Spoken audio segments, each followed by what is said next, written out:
Good evening, well, morning, afternoon, evening, depending on whereabouts in the world you are listening or watching from.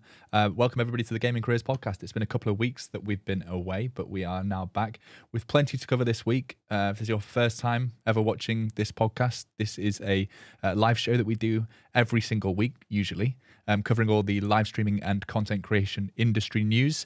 Today, we're going to be chatting about Twitch's data leak, Nickmercs' massive contract, loads of new Twitch tests and features, and of course our main topic, which we'll be talking about, which is streamers, sponsorships, and product releases. So I heavily encourage you all to join in from the chat. We've already got loads of people introducing themselves from all over the world.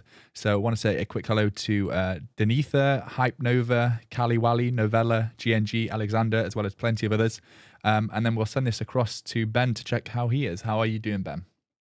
Good, man. It's been a couple weeks. I feel like we've been looking for news, and ever since we'll talk about this, but ever since the leak with Twitch, I feel like it's been a little slower. Maybe people are trying to catch up with everything that happened, but good overall. Went to a panel and spoke my first national panel for gaming, which is pretty cool. I'm back now from Vegas, so happy to be here on the podcast. How you been, Pete? How's stuff been on your side? Yeah, good. Also, I saw I saw some stories on your Instagram.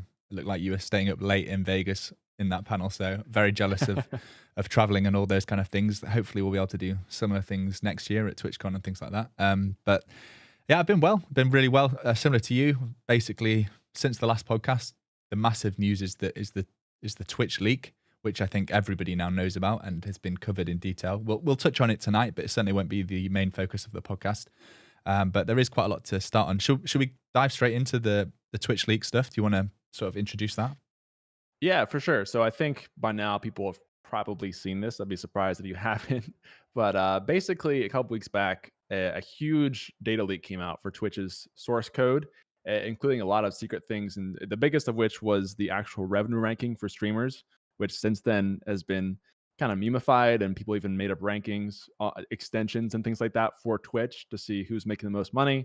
But there's also things like the Steam competitor, which I think was named Vapor, codenamed Vapor, and of course all the source code pieces of Twitch. So huge piece of news that came out, and like I said, since then it seems like there hasn't been a whole ton of news, probably because Twitch is scrambling to cover this.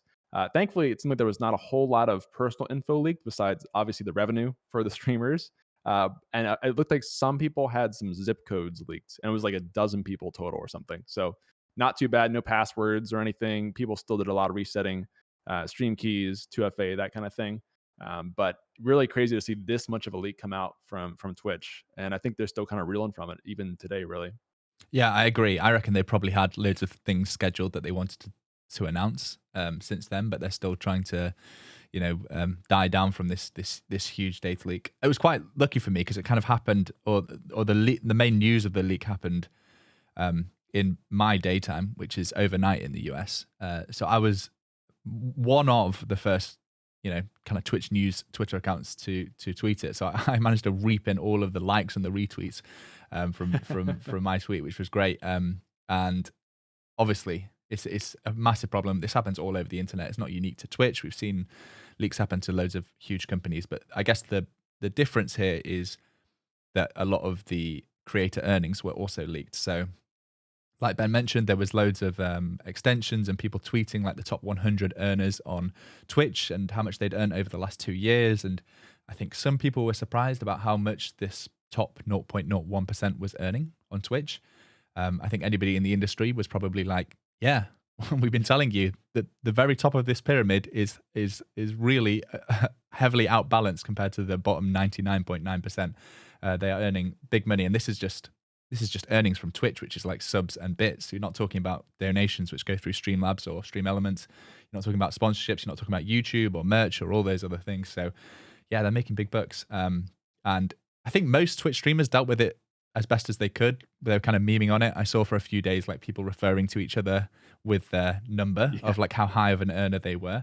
And it kind of coincided with Squid Game, which was like the big hit show from Netflix over the past few weeks, where all the creators had numbers. So like it kind of worked hand in hand with that.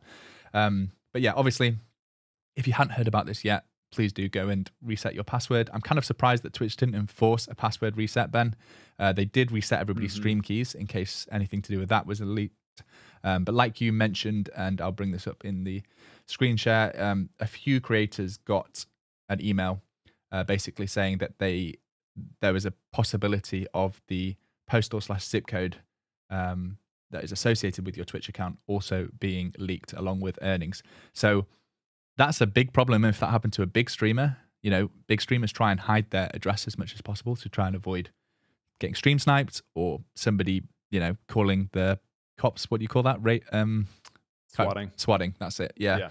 Anything like that happening to them. So I haven't really seen any big streamers talking about this, but they'd probably want to keep it under wraps. But yeah, in general, not good for Twitch. And they've had a lot of bad PR over the past sort of 6 months. This is icing on the cake, really. But it's not really exclusive to a problem on Twitch. I think what is exclusive is just how much data was leaked. You mentioned about their Steam competitor, and like a lot of people even were looking for things around Amazon in the code as well. So it was a bad day for whoever like wrote the bug that meant that all of this data could be downloaded. But I feel like it's kind of been covered in great detail. The one thing I'll say is that I think the people who leaked this said this was part 1 of the leak. So theoretically, there might be more coming out in the future. I don't know. Hopefully, again, it's no real sensitive info and it's just stuff like this, or maybe not to this level. But I guess we'll see if there's more that's leaked in the future. To some people's point, to Osfreak's point, I think a lot of this was public info, sort of. Like you said, Pete, too. We kind of knew people were making this money, essentially, but this just sort of proved it and put it on paper. You could go out there and just look at sub count and figure out how much people are making already, roughly, or at least a minimum for a lot of streamers. So this is just kind of confirming that. I think, in my opinion, the Vapor leak, the Steam competitor, is the big thing that people are kind of sleeping on. Because if this had come out properly, this would have been a really big moment, I think, for Twitch to really set up a big competitor to Steam. That would have been a big bombshell. But now that we know it's being worked on, maybe Steam can kind of be prepared for it, or maybe it's not as serious as a competitor. So I guess we'll see what happens there. They haven't released anything on Vapor that I've seen since this leak came out. Yeah, I haven't seen anything there either. It's not surprising. Like we've seen many companies go after Steam, haven't we? Yep. They've got such a good hold on the market, and it's not surprising, really. If Twitch can integrate with the actual platform that people run games from, then they can probably build deeper integrations there. But yeah, I haven't seen much detail on that. I don't know if it was just literally code and people haven't been able to compile it or actually see what status it was in. But certainly interesting news, and something that was covered a lot. And I guess our apologies that we didn't manage to get a podcast out straight away after that. That would be, I guess, one of the nicer things if we had a more ad hoc podcast that we could just go live whenever. But then I kind of like the routine of it coming out on a certain day every week and people, you know, knowing what time to show up. Other than that, I guess we've had a bit of creator news over the past couple of weeks. For a while, it was rumored that maybe Nickmercs would be the third of the big streamers moving across from Twitch to YouTube. We had Dr. Lupo and Tim the Tapman, but then it was announced in the past couple of weeks that Nickmercs has decided to exclusively re-sign with Twitch. And I've seen some reports that it's like the biggest contract Twitch has ever actually signed. So any thoughts on that? This was your prediction, wasn't it, Ben, that he was going to be the next one coming across to YouTube? And I said maybe Ludwig or somebody like that. So my bet's feeling more safe than yours. I thought he would go to, just because the way I saw some clips, I thought he was going to go over to YouTube. And I still kind of feel like he was going to, and maybe Twitch saw what happened with Tim and Lupo and then kind of freaked out and said, oh, we actually have to keep these streamers and make these competitive offers. Because the rumor was that the offers that they gave to Tim and Lupo were just kind of a slap in the face compared to what YouTube was giving. So my guess is they amped up quite significantly the offer. And like you said, I think this was the biggest deal that Twitch has ever done for a streamer. So, I mean, it's awesome for Nick that he's staying on Twitch, and good for everybody, really, that Twitch is still putting out these big contracts to compete with YouTube and that kind of thing. I guess maybe we'll see more contracts come out. I thought we'd have at least one more person move over to YouTube, just the way that people were talking with Fwiz and some of the other creators. And I still think we could see some more contracts come out, but I haven't really seen many besides Nick in the past month or so. Yeah, I think when we did a stream specifically straight after like Dr. Lupo and Tim moved across, didn't we? And we talked about how intentional YouTube is with the creators that they choose to sign. So maybe it's a longer term strategy, and they're not trying to do it all in 1 year. Maybe they sign 1 or 2 every year, because we saw Courage and Valkyrae. I think Mm. that was 2 years ago, and then this or last year, and then this year we've seen Dr. Lupo and Tim the Tapman. So we'll see where this keeps going, but we can't just report about the streamers moving across to YouTube. We've got to be fair to them when they do manage to keep a big streamer like Nickmercs on the platform. Next, really, I think we've got maybe 10 or so updates on the Twitch platform. Some of these are minor updates, I would say, and some are being tested and only relevant to a few creators right now. Where do you want to start, Ben? If you're following the same sheet as me, then I can sort of go hand in hand with you, screen sharing them in order. Sure. Yeah, so there's a slew of updates here to Twitch, and some of them are bigger than others, I would say. The first one I'll talk about is they came out with a feature on Twitch that's a first-time chatter highlight. So when a viewer says a message for the first time in a channel, you'll kind of highlight that message just for the streamer and the moderators, I believe. It's not for everybody, just for the stream side, which I think is actually one of the cooler features Twitch has done in a while. And I've seen this in the streams I've been in. So it's pretty cool to see it active. It does help you call out somebody new if you are streaming and you don't recognize that name, just to know, or mods if they want to help welcome somebody in. It's a nice feature. So I don't really have anything bad to say about this besides it's cool. And I'm glad that it's just for the streamers and the mods, because it could also, if you know that that's happening for everybody as a streamer or as a viewer, you might be less likely to type in there and draw attention to yourself. So I like that they made that little tweak too. Yeah, I totally agree. I think they've clearly thought about this. Not showing that it's a first-time chatter to the whole of chat is a good decision, because that could put people off from sending a message. And really nice way for streamers to be able to interact with the people that they want to become regular viewers. You know, like having that message highlighted. I think it's a good update. So this is one of the ones that Twitch has officially announced, and is live right now. You said you've seen it actually in channels. So yeah, keep an eye out in your Twitch chat if you are streaming on Twitch for any new viewers sending their first chat message. Make sure you interact with them properly. And then next up is the launching of a creative directory. Is it? Or which one have I got up here next? I think you've got it right. I'm a little confused on this one though, to be honest. So this is on their forum where you can submit suggestions, basically saying that they're going to be adding a creative directory. Now, I don't understand, is this going to be a new, just like how you go onto the site right now and you have like browse and then the music section right now, is there going to be a new creative category specifically to go through all the different types of like subcategories? Or is this just going to be a creative category as, you know, just chatting and those kind of things? Because I feel like we've had creative directories in the past, haven't we? Is this anything new, really? Yeah. So what the so this is, like you said, it's the user voice, which is like how Twitch takes suggestions from the community and people can vote on them, and then hopefully the more voted for community suggestions will be a higher priority for Twitch to work on. And the response from somebody actually at Twitch, a program manager, says that they are actively building a creative directory, which they expect to launch by the end of the year. The creative directory will reflect all of our artistic categories, including art, beauty and body art, food and drink, makers and crafting, and software and game development. So from my perspective, that would mean, like you said, like a music directory that can have subcategories within it. Yeah. But maybe you're right. Maybe it could just be one single directory, and then these are the tags that you can use within it. But I feel like that exactly the same. That's existed for a while, hasn't it? Yeah, I need to see a visual of this, because I think what they're saying, based on how I'm reading this, is it's going to be a new section of the site. So it's not just going to be a new category where you can stream to, you know, choose just chatting and stream to that. You would choose a category, like you'd be streaming in the art category or food and drink or makers, and that would be branched under the creative directory. So if that's the case, I think that's cool, because that's a new way of finding just creative content all in one spot, versus just going back to a creative category, which is what we had originally on Twitch. So I think it's got to be that. I just got to see an image of it to see what it looks like in the flow and how that all works the words out. Directory and category here are blurred for me, and I'm not sure which way around they're talking about it. I would actually question if there's enough people wanting to stream that to make its own separate part of the site, though.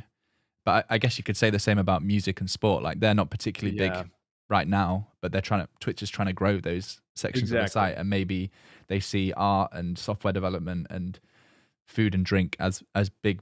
I mean, these are big sectors on YouTube, right? If we're not talking about live streaming and we're talking about creating VOD content, food and drink is massive on Yep. YouTube. And so Yeah. Twitch is always wanting to be the platform where you're doing that content live. So maybe you're right. Maybe it is a completely new section of Twitch that they're working to build. Anyway, they've said that it's hopefully rolling out by the end of the year. So as soon as it is live, we'll cover it in the podcast and we'll know a little bit more about it. Give an actual walkthrough. I think to your point, it's got to be they just want to grow that stuff, because I think that's how music was when they launched that music section at the top of the page on Twitch last year. I don't know that they really had enough music stuff to fill out an entire directory, and I don't know if it's even built as a directory right now. But in either case, I think they really just want to grow the non-gaming stuff, and that's a great way to do that. Which I've heard from creative streamers that they want more of this kind of support, because a lot of types of creative streaming don't fit nicely into a category that they have right now. So having a dedicated overall directory and then more tagging and category options might help solve that. So I mean, I think it's a good change overall if they want to grow that side of things.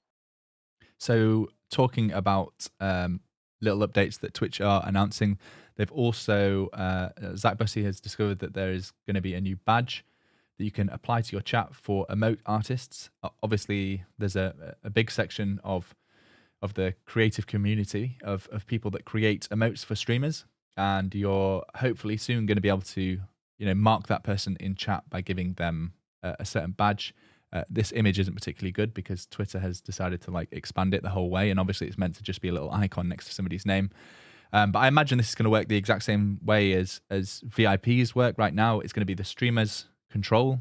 They can choose who to award the emote artist badge to, and I also presume you'll be able to, give it to more than one person, because big streamers certainly probably have more than one person creating emotes for them, especially with Halloween and Christmas coming up, and they're constantly, rotating them. So nice little update. It's certainly probably going to help with emote artists who have panels on their Twitch page about how they create emotes, because if they're chatting in the big streamers, people are going to be like, what's that badge mean? And then click on their name and then go and see, oh, they're the emote maker for, I was going to say Tim the Tapman. He's not on Twitch anymore. So need to think of Nickmercs.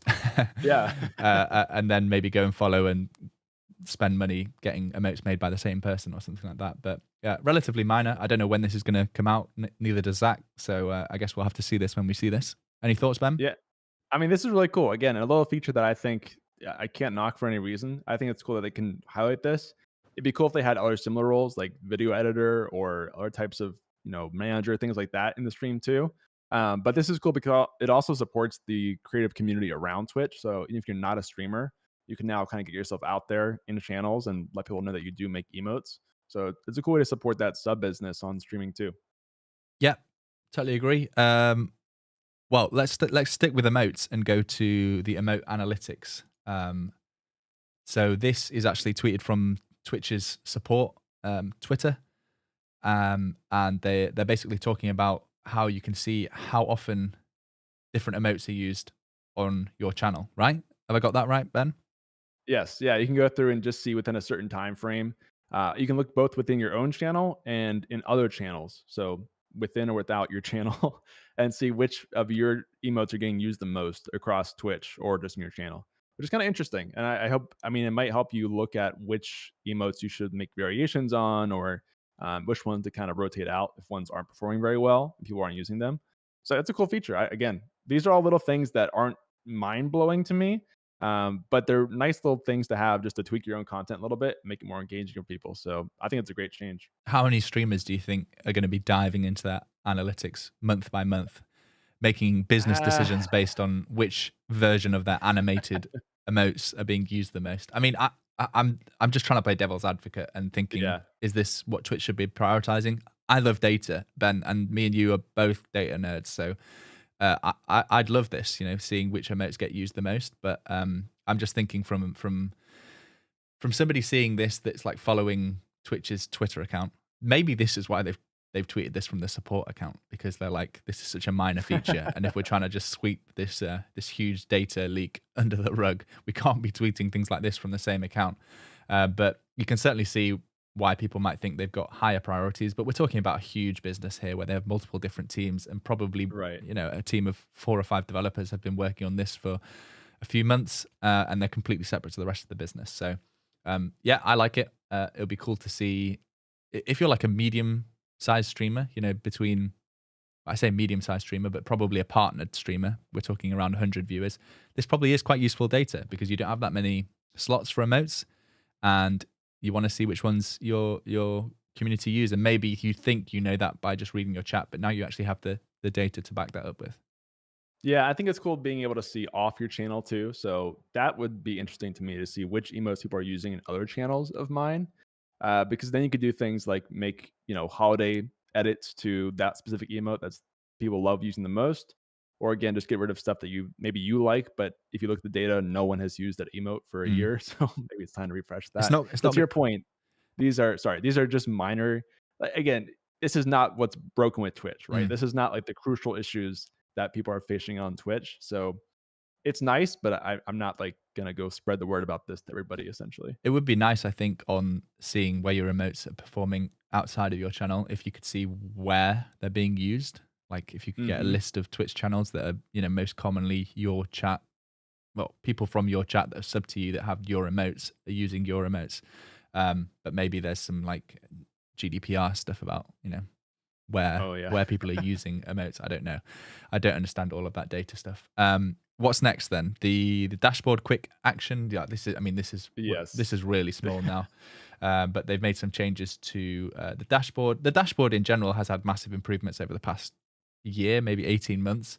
And they're kind of just making it look much more responsive. So you can have these quick action buttons at various different sizes depending on how big you want to make them. So if you resize the taskbar as this really low quality GIF is showing, and then click save, then the buttons resize with that. So you're no longer having to have these huge buttons taking up a massive part of your dashboard. I'd be surprised if you have a heavy opinion on this, Ben, but I'll always give you the opportunity. Well, what I was going to say is to your last point of like, do these really matter? The funny thing is, they worded this tweet saying, "We've heard you want more control over your quick actions. Like, this is what we're hearing from you. We're making the change." And one of the top comments was like, "This is what you heard from us." Like, of all things, this is the thing. Like, again, I'm not knocking this. It's nice to have the change, but if you're looking at priorities, I don't understand this one gets bumped over, and it's different teams to your point, but it's just kind of funny when you have like the entirety of Twitch source code leak, and then there's like this little change to the dashboard, and I don't know. It just seems like a contrast to me. Yeah, really minor. And then the last one, something that we talked about maybe last podcast or a couple of podcasts ago, that we saw some leaked screenshots of the ability to be able to rewind streams on Twitch, which is a feature that has never existed and something that really separates YouTube from Twitch. And again, officially from the Twitch support Twitter account, they've said over the next month, some viewers may see up to 3 new buttons on live channel pages: rewind the stream, remind me, and watch trailer. So that rewind the stream button, the original screenshots we saw was rewinding 5 minutes.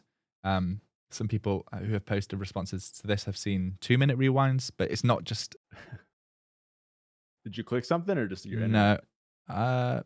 Maybe back live. Oh, I think we're back. Let Yep. us know if we're back live. I've never had that before, but OBS just told me that I disconnected and reconnected. So looks like to Interesting. me that we're back live. Exceljo says that we're back, so thanks for that. The podcast audio listeners are like, what are they talking about? Come on, edit this out. But we're not going to edit the podcast. You could deal with the live production side of things. Yeah, so I was just saying that these 3 buttons might show up. Again, it's not as fully fledged as YouTube's rewind feature, which you can literally like rewind the whole stream and click around the timeline to wherever you want, and then you can even catch up by watching the stream at 1.25 or 1.5 times speed. So yeah, some differences there in the platform, but at least now Twitch have officially said that this is a wider test. It's going out to more and more streamers, or actually more and more viewers. And I've seen, again, some concerns from people saying that they want to disable this. And it's pointed out that if you have VODs not enabled on your stream, then this feature will never show. So hopefully that's also the implementation when it goes live. Yeah, I know we talked on the rewind stream a little bit in the last podcast, I think, but it's also interesting. There's 2 other features baked in here, which are watch trailer and remind me. So I guess you'll be able to watch the stream or the channel trailer while on the channel page, or even while they're live. Again, there's no visual for any of this, so we're just kind of guessing what it'll look like right now because it's just on their community suggestions. And then also the remind me button, which I guess is different than the typical follow notification, that sort of thing. Maybe you get a notification for like remind me when the next stream happens kind of Mm. button, which would be cool. Again, we don't know what it'll look like, but these sound like cool features that are a little bigger than the dashboard tweaks, in my opinion. So Yeah. we'll see what happens. Yeah, totally agree. That's probably it for new Twitch updates. As we usually do on this podcast, whenever there's a new actual video from me on the Gaming Careers channel, I'll just let people know, because a lot of people here listen to the podcast but don't necessarily watch every new video or don't get notifications of every new video. This video has done probably the best I've ever seen any new video do, which is surprising because usually those would be like the OBS videos. But in 2 weeks, it's done nearly 200,000 views. So it's been pushed out all over YouTube. And I looked at the click-through rate and it's super low, which is a good indication of YouTube pushing it really, really far to people way outside of my subscriber base. You can see yourself, that was like Inception there. We were watching a video of the podcast within the video of the podcast. But yeah, for people listening and who haven't seen this video was just looking at 7 free tools that I use for streaming, or I see other streamers use that I think are underused and people should know about. Tools like Video Ninja, which is how we do this podcast right now, how I get Ben's camera into OBS super easily, and I can use in multiple different scenes. So like I can swap to Ben full screen there, and it's super high quality and super low latency. But yeah, this video did really, really well. I don't know if you caught it, Ben, and you had any questions or opinions on it. Yeah, I mean, it was cool. I think you asked me on some ideas for ideas to put in there, but it's a cool feature to see some of those things in there. I definitely Video Ninja we use every single week, and you've definitely convinced me on how nice this is to just pipe stuff into OBS if you're doing a podcast. Because back in my day, it was using the Discord screen cap, and then if you switch windows, so this is a lot better than that for sure. And it's funny how there's always some new features coming out that are maybe not the most known to people. This kind of video is helpful for. So I definitely liked watching that, and glad to hear it worked well for you, because I know the OBS stuff is pretty good normally, but this sort of stuff is just very generable and applicable to about everybody who's streaming, really. Yeah, I heard back from a couple of the people that I featured in this video, or the tools that I featured in this video, that like they saw notable jumps in traffic. So I'm glad I didn't give like the Reddit hug of death, I think they call it, like where so many people get sent to a website at once. But it was nice to be able to support like some of the more indie developers who maybe don't have huge audiences already knowing about their product. But the video did really well. But let's go on to the main topic of today's pod. Well, we'll spend a good chunk of time. For those of you that don't follow the drama subreddits, looking at Twitch streamers, there has been quite a interesting topic, let's say, this week. Popular YouTube streamer, used to be a Twitch streamer, and co-owner of 100 Thieves, Valkyrae, launched a new beauty product or a new skincare product this week called Reflect. It's spelt RFLCT. RFLCT, so Reflect without the vowels, which claimed to be helping with people that sit at their computers all day who are absorbing a lot of blue light. And I don't really know how to describe this, Ben, but the internet does what the internet does best, and dived into the research and found that there was very little, and a lot of the claims on the website, or claims by Valkyrae, about how blue light from your monitors is damaging, seem to be questioned, rightfully so. I think this is we've seen the gaming industry, which streaming is obviously a part of, become very, very susceptible to being marketed to. Like if you look at like the last 20 years, then the number of products that have been advertised to gamers by slapping RGB onto them, like hard drives. Like you don't need a gaming hard drive, external hard drive or something like that. And it worked for many years, and then gamers have become very susceptible to it, and now rightfully so call out anything that doesn't actually make any difference, or like why are you trying to market this to gamers? So this has been a real rough one. I've kind of followed this loosely, and I know loads of streamers have had their opinions on it. And I don't want this to become like a bashing of Valkyrae stream, but I think there are probably some lessons learned, and we can talk a little bit about our own experiences of working with sponsors and products that have done well when they've worked with sponsors, and instances like this where it hasn't been received well. And I'll point out this has only not been received well by the vocal audience on the the live stream fail subreddits and things like that. There's probably a lot of her fan base that have received it really well and will go and order it when it actually goes into stores. So yeah, where do you want to start with this, Ben? Because we've got a lot to cover and share our own experiences as well. So let's hear your take. How many bottles of Reflect did you order on launch? At least 6. I sit on my computer all day, so I need all the protection. You've got orange lights behind you right now. You should be fine. This is just for blue light. It counters out. I think that's how that works. They balance each other out. No, so this is really interesting because to your point, I've been following it too, and it was really funny to see like the complete flip, because I saw when she initially announced this, and the entire comment section was just like, "This is amazing! I love this! You're so brave to do this!" And then suddenly, like within like 24 hours, it went completely the opposite direction.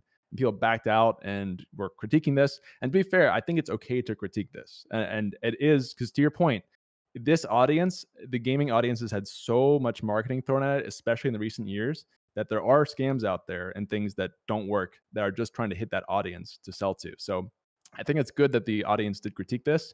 Again, I don't want this to be a rag on Ray as a person or anything, but the idea of actually just looking at the products that someone's representing is definitely important. And I think we always talk about, if you're going to do a sponsorship of any kind, you should at least test or believe in the product to some level, right? So I think the story behind what she was talking about was pretty cool, and she seemed to have a pretty cool attachment to what the mission of it was. The issue was just the actual effectiveness of the product and whether the problem actually exists in the first place.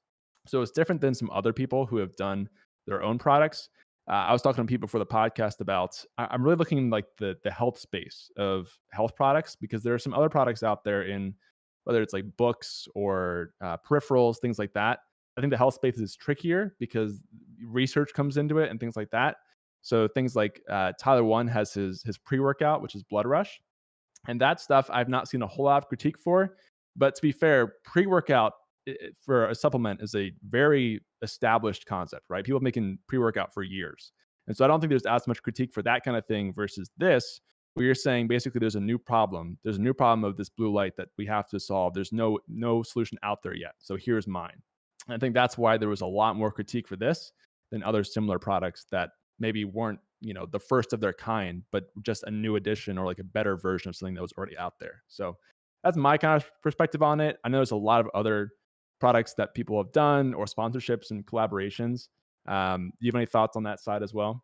Yeah, I mean, like you said, there's a bit of a difference between people just putting their name on a product. Like and I haven't researched Tyler One's pre-workout, but I would imagine that is a supplement company coming to him and saying, "Do you want to we have this product, we can white label it, you can add all your own branding, it's completely safe, here are all the tests that we've done." Like, it's probably very, very similar to another product that exists. But what Valkyrae is trying to do is something completely new, and I think a lot of people are trying to say that she's invented a problem that doesn't really exist, and it doesn't need to be solved. But we've got loads of examples of I guess good collaborations between brands and streamers. If I go back to the screen share here, we've got things like Shroud and Logitech. There's a whole range of Logitech products that have Shroud's name on, and they've been super popular. But again, a bit of a difference here is that these products existed without Shroud's name on.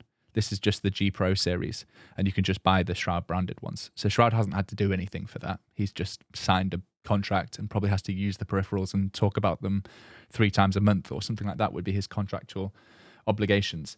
From the YouTuber side of things, we've got things like Peter McKinnon, really famous YouTuber, talks a lot about photography and videography. He's worked with Pneumatic to design his own backpack, which again has been super popular. And he's also worked with Polar Pro to make his own variable ND filters, which again are really, really popular.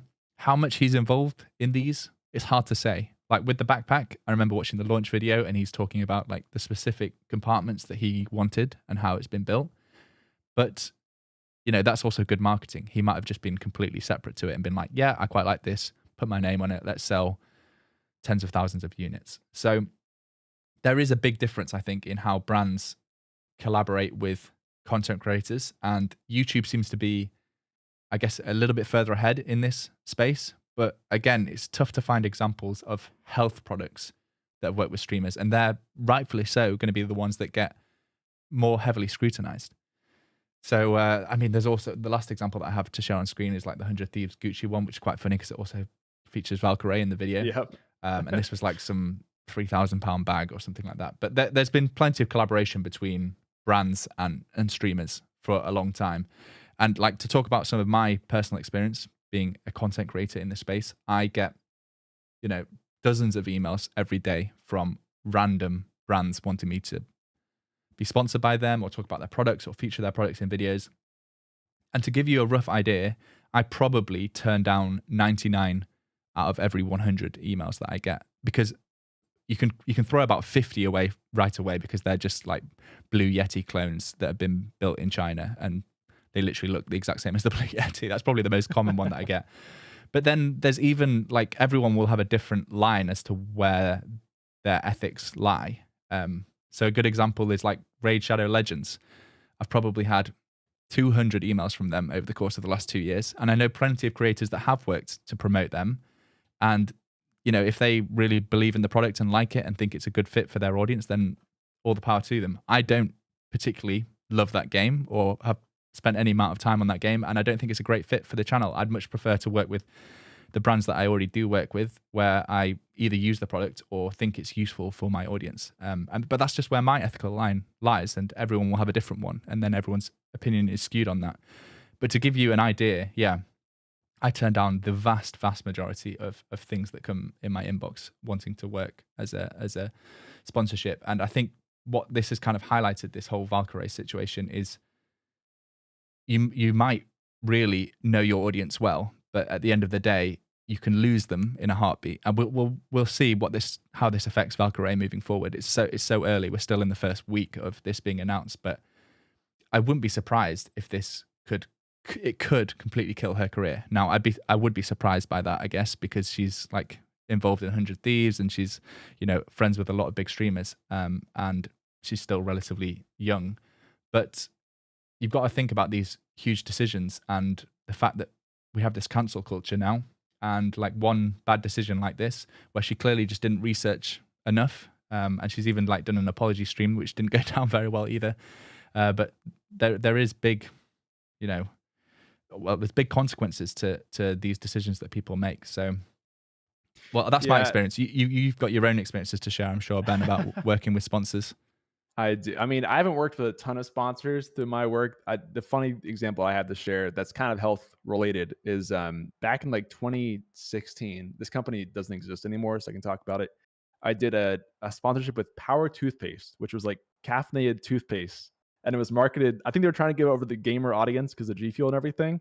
And it folded really fast. But yeah, that was an example of something at the time. That's a thing where you'd want to see the research, right? Like caffeinated toothpaste. But I think it was just so early on that you're just rubbing at that point, sugar on your teeth. Yeah, exactly, right? The idea was like, oh, it's faster absorbing through your gums than through your blood. I don't even know. But I didn't even really care at that point because I was so new to it. And I think people didn't really care either because it was just so new. Like sponsorships in gaming in general were still pretty new. Whereas now we're years and years into streaming and people have become, like you said, more used to this kind of thing and more skeptical, I think, of this kind of stuff. So I think it is good that this was critiqued and we shouldn't just take it and encourage it because some big face is behind it. But to your point, it's also, I think this niche is very new and there's still a lot of new areas that haven't been done with sponsorships or partnerships, products, that kind of stuff. I can't think of another streamer who's done beauty stuff so far. And if somebody in the chat knows, I would love to hear from you guys. Did, right? Pokimane did like a palette, like a makeup palette. Okay. But I think, again, like she might have worked on the exact colors that we used, but I think it was way more hands off than what I hope happened behind the scenes with Valkyrae and this brand. Because also, like the way that Valkyrae shared it was like she'd been working on it for 2 years and like multiple meetings and all these kind of things. And it sounds like she was very heavily involved, which kind of came out to her detriment when like people are then questioning the studies behind, like Yeah. why aren't they sharing any of the studies? So yeah, but I That's totally the other agree. thing. Go on after you. Yeah, I was just gonna say, I think from what I've heard from her talking about it now is that she's basically locked into a contract for 2 years or something to talk about this product. So it's a really tough situation where it sounds like she doesn't even believe in it as much anymore, or doesn't want to, because the whole thing is that they can't share the studies for some reason, and theoretically it's so that competitors can't make the same product. But I mean, when you're trying to solve a new problem and you can't show your research on why that problem is being solved, then it's a bit of an issue. I think that'll helpfully help other streamers know not to lock into a long contract like that or something. And again, to be really careful around new problems that you're trying to solve the product. So, like we've said, because I think this is one of the first ones where there's not really a competitor out there to build off of. So, if you're going to go out there and make some other new solution to a problem that only gamers have, you gotta be really careful on the research and the contract. And I mean, I hate to say it, but I feel like Valkyrae's example is going to be a lesson to other people kind of going down the same path in the future, honestly. For sure. I know like a lot of the good advice that I see getting shared about sponsorships when you're starting out is, don't jump into signing contracts as soon as somebody puts a bit of money down on the table, or there's a lot of predatory companies that will even try and get you to sign a contract without paying you and just sending you free product. And you've got to think to yourself, am I actually getting a good deal here? And it can be really tempting when you're I mean, in a way, the Twitch affiliate scheme is like, in essence, one of these things, right? You've like got 3 concurrent viewers and they're trying to lock you down to an exclusive contract. Like, that's not a good contract to sign. You're not actually going to be making any money by signing that, but they do a good job of making it seem like, oh, you'll have a sub button and people will be able to donate through bits. And you're thinking, this is it. I'm going to be a huge streamer. And there's plenty of companies out there that prey on smaller streamers. And it's the same on YouTube. As soon as you get, I would say even like 2,000 or 3,000 subscribers, you start to get emails in your inboxes from all sorts of companies trying to promote their products. And some of these are so generic, and they even have like the wrong names in the email address, or they'll have not blind copied all of the emails in, so you're just in one massive email with a load of other creators, and you're like, this is just spam at this point. But I think the lesson that I'm trying to talk about here is like, don't just jump at every opportunity to make money, because your audience is going to see through it. And in cases like this, where like she's been scrutinized and she can't now get out of the contract for whatever reason, I guess because she's a co-founder, like it's damaging. And I actually don't know what the solution is, because if this was just a bad contract, I would just try and get out of it. But it seems like she's tried to do that and she can't. It's really tough. I'm not sure what. Maybe she'll find some way to do that, or they'll find a way to publicize the studies. Because I mean, the way she spoke about it was that she really believed in the studies that were done, and there was a ton of research, but they couldn't publish it for some reason. So maybe it'll get published if it's out there. But yeah, I mean, really, it's just a lesson to other people of how to negotiate this kind of stuff. I mean, have you ever had the chance? Because I think there's a difference between sponsorships and doing like a product release with your name on it. Have you ever had the chance to work on a product release? And it's so new, I think, right? There's not many examples out there. I mean, the super basic, super generic example is merch. Like Streamlabs and Stream Elements even have really easy ways for streamers to be able to sell merch with their logos on. Like you can set it up in 3 or 4 minutes, and like all of the back end of shipping the product to the customer is all sorted for you. I've probably had 25 companies approach me individually about setting up and selling merch as well. And it probably is something that I want to do one day, but I would, like, you can clip this. I would want it to be so good that I would wear it. And I'm quite fussy in those terms. Like the number of just poor quality hoodies that I see streamers selling, like really just generic and like badly printed. And I would never want to do that to my audience. And again, that's where my ethical line lies. But I would want to make proper merch that I would really want to wear, and high quality stuff. But I guess that's the closest thing that I've had to like products with my name on. I get involved with a lot of companies early on in like the NDA times in giving feedback about products, because obviously I have a lot of experience when it comes to microphones, audio interfaces, mic arms, cameras, all those kind of things. But those are usually like, I love doing that kind of thing because hopefully it improves the product at the end of the day. And then like I get way more time testing the product before actually goes live. So it also makes for a better video review. So it's like better for the consumer, and it's better for my video, which ultimately is also better for the consumer. So, or like the audience in general. So I don't know. It's a difficult one. I mean, you best not deny, Ben, that when Valkyrae's team reach out to me to do a Reflect product review, I'm doing that. I'm taking the the bag. Yeah, you know, you got to get paid. And blue light is seriously dangerous, guys. Come on. Yeah, serious problem that we need to spread the word on. There's at least one study out there somewhere that says it is anyway. But no, I kind of joke, but like there are lessons that we can learn from this, and I think one of the lessons is it doesn't matter how big you are. Like people are going to see when you're just going for a money grab and call you out on it. And maybe this wasn't a money grab, and Valkyrae really believes in the issues caused by blue light. We'll see over the next month or so if that is the truth. But right now, I think the critique is completely fair. I mean, the hate is never really fair, but critiquing is absolutely fair. And yeah, like I said, lots of lessons that creators of all sizes can learn. And if you're ever, I mean, I'm going to plug the Gaming Careers Discord here, because if you're ever like getting your first sponsorship and you want to talk to other creators about that, I think that's the most useful thing you can do. When I started out on YouTube, I had no idea, like, what can I charge for, you know, an ad spot at the beginning of my videos at a certain sub size or a certain number of viewers. And I think you need like a group of people that you can discuss that kind of thing with, just to make sure that you're not getting ripped off, because most of these brands are going to try and rip you off, and because they know that you're so small that this might be the first email that you've ever received with an offering. You need to know your worth at the end of the day. And my thought process has always been like, I'm just going to keep creating as great content as I can and keep growing, and then, you know, wait for the bigger brands and the people that I want to work with to contact me, rather than just taking all of the small things that are in my inbox right now when I'm at like 2,000 subscribers or something like that.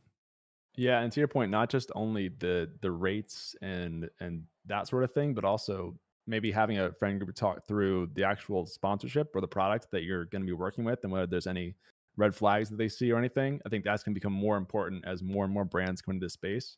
And maybe it seems fine to you, but your friend saw something or knows somebody who worked with that person and there was an issue in the past. So having that network is going to be really valuable for helping vouch that kind of stuff too. Yeah, and there's so many new companies arriving in this space. Like, just spend a bit of time, look at the sources that they're citing on their website as to why they're a great product. Have they actually been featured on The Verge, or is that just like something that they've added to their website for some reason? Yeah, plenty of lessons to learn. Hopefully that was helpful for people. I see lots of suggestions in the chat talking about Gwyneth Paltrow's Goop, which is a great example actually, because that's all over Netflix, isn't it? Yep. But yeah, I think that's probably going to wrap us up this week.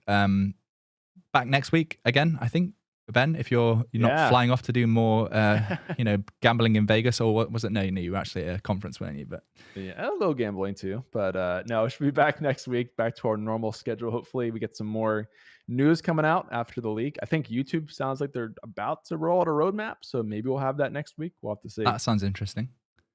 Yeah, we can be cool. We can definitely cover that. It's awesome to see like what people are working on. I wonder if Twitch will be doing a GlitchCon actually, now I think about it. Will they be doing a virtual TwitchCon, maybe with a roadmap as well?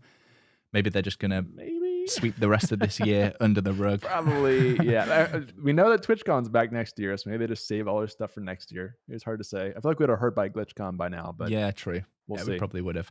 But that'll probably do it for us. So thanks to everybody for joining, as you always do. It's awesome having so many people here in chat. Like we still get comments every week of people saying, "Is this pre-recorded?" So we need to do a better job of pulling out questions from chat. Clearly, Ben. But that will do it for me. So a good evening, good afternoon, good night, and I'll see you guys next week. See y'all. Thank you.